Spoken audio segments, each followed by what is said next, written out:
the next topic in this module is solubility, which we've already done solubility, kind of. We had the solubility rules that just told us about ionic compounds being soluble in water, and then we just said they're either soluble or not.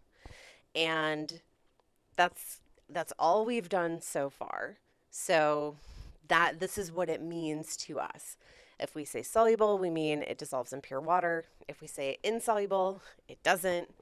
We use the solubility rules. But of course, it's not the whole story. Now that we know about equilibrium, we can talk about degrees of solubility. So for calcium fluoride, which is not soluble, is it really 100% not soluble? Or is there anything in solution? And if so, how much? And how do we know? And how can we tell and calculate it and all of that fun stuff? Well, it's an equilibrium. So for any of the insoluble salts, we really do have tiny, tiny amounts. You're still mostly going to see solid in the flask, which is why we say insoluble, but you will get tiny amounts of it in solution. So we can write the equation of that salt dissolving as an equilibrium, which means we can write an equilibrium constant expression for it. And note that the pure solid doesn't show up in that expression. We just call it KSP instead of KEQ. The SP means solubility product. So KSP is the equilibrium constant when a solid that is pretty much insoluble is dissolving into solution. We can find KSP values published in a table, usually for a specific temperature, because temperature affects all equilibrium constants in a way that we'll eventually calculate. But sometimes you're more interested in what we end up calling the molar solubility, which is just a molarity expression of how soluble the salt is. So the solubility in moles per liter for that salt in water. Now you can calculate the molar solubility from the KSP. It can't be determined directly because there are other factors, right? We've said KSP has one temperature dependent value. The actual solubility for a salt can be affected by other things, such as stuff that's already in the solution. So we will have to set up a separate way to calculate it. You can't go just directly from the KSP. However, the molar solubility and the KSP are related to each other. So let's do this with silver chloride as an example. It has a KSP of 1.77 times 10 to the minus 10th. We're going to calculate the solubility for silver chloride, which means we're going to report a molar solubility in units of molarity at the end of this. So, I mean, it's an equilibrium, so we could set up a rice table. That's kind of all we have as our option for solving this. It kind of feels like you don't have enough information, but you do. So silver chloride dissolving into water. The few molecules that dissolve, well, this is an ionic compound, so it would split up into the silver cation, the chloride anion, and initially, I don't have either of those. So my initial row for those is 0. Because initially, I just have a pile of salt. I'm just going to put a bunch of solid in this container of water. But the solid doesn't appear in the equilibrium constant expression. So the amount that I have doesn't matter, as long as I have some.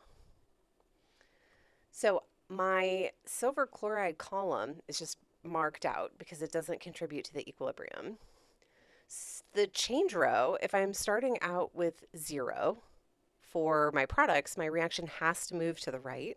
So I have plus X and plus X under the change row.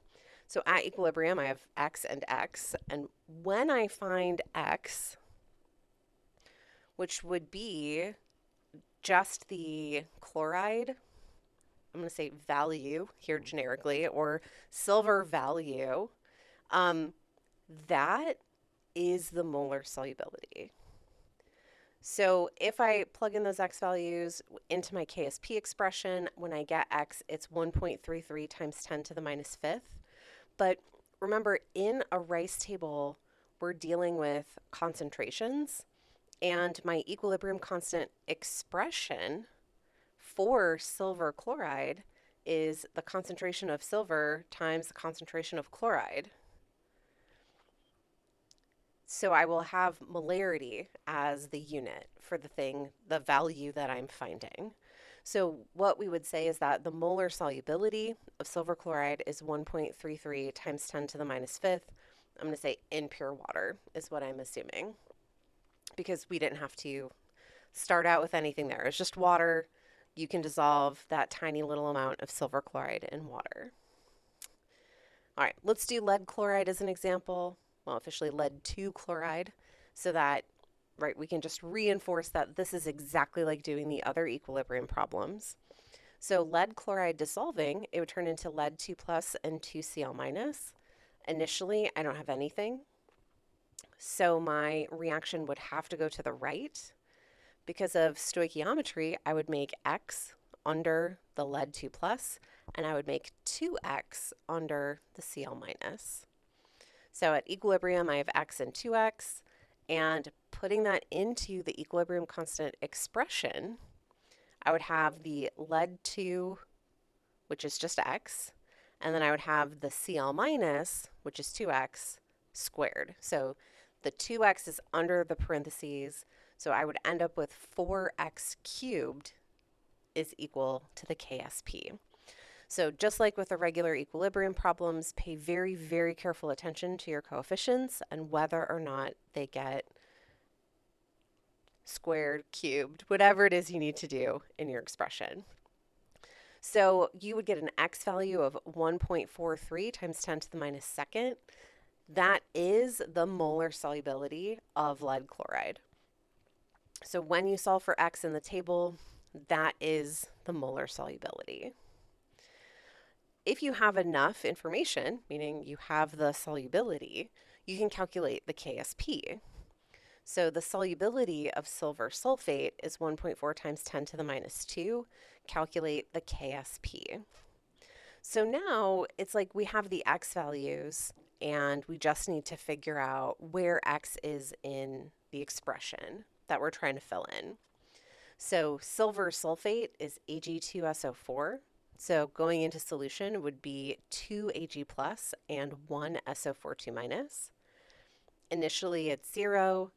The change, so I have to move to the right to dissolve some of it. I would get 2X under the silver and an X under the sulfate. So at equilibrium, I have 2X squared for the silver and X for the sulfate. So 4X cubed is equal to the KSP. Now, I don't have the KSP. That's what I'm trying to find, but I know what the X is. So I'm going to take the 1.4 times 10 to the minus 2, substitute that in for X, and 4 times 1.4 times 10 to the minus second cubed is 1.1 times 10 to the minus fifth. So that would be my KSP value.